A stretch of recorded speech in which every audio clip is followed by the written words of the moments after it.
आप सभी को छठ पर्व की हार्दिक शुभकामनाएं।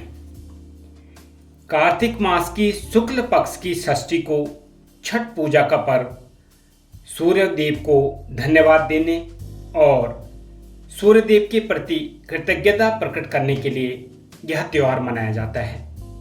इसमें सूर्य देव की बहन छठी मैया की पूजा की जाती है और व्रत रखा जाता है। कहते हैं कि इस व्रत से सारी मनोकामनाएं पूरी हो जाती हैं। जो भी आपने सोचा है वो सारी कार्य सिद्ध हो जाते हैं।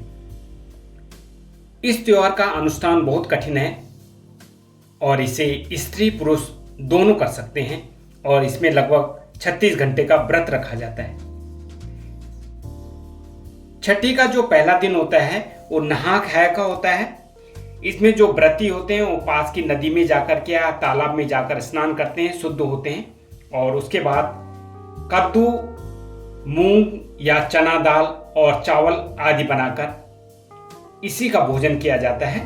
व्रती इसी का भोजन करते हैं और उसके बाद में उनका व्रती रहता है। दूसरे दिन खरना या लोहंडा होता है।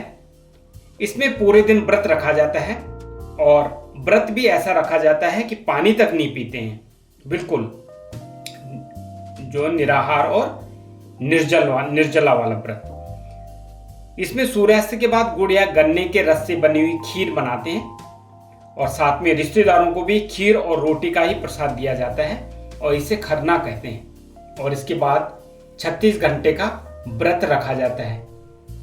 जो व्रती होते हैं वो पूजा के लिए रात को विशेष प्रसाद जो होता है वो ठेकुआ जो कहते हैं वो बनाया जाता है। बहुत ही स्वादिष्ट होता है ये प्रसाद। और छठ के तीसरे दिन संध्या समय में घुटने तक पानी में जाकर के जो पास की नदी या जो भी तालाब है और उसमें सूर्यदेव को अर्घ्य दिया जाता है और सूर्यदेव की पूजा की जाती है मनोकामनाएं पूर्ण करने के लिए। अगले दिन ऊषा अर्घ्य होता है।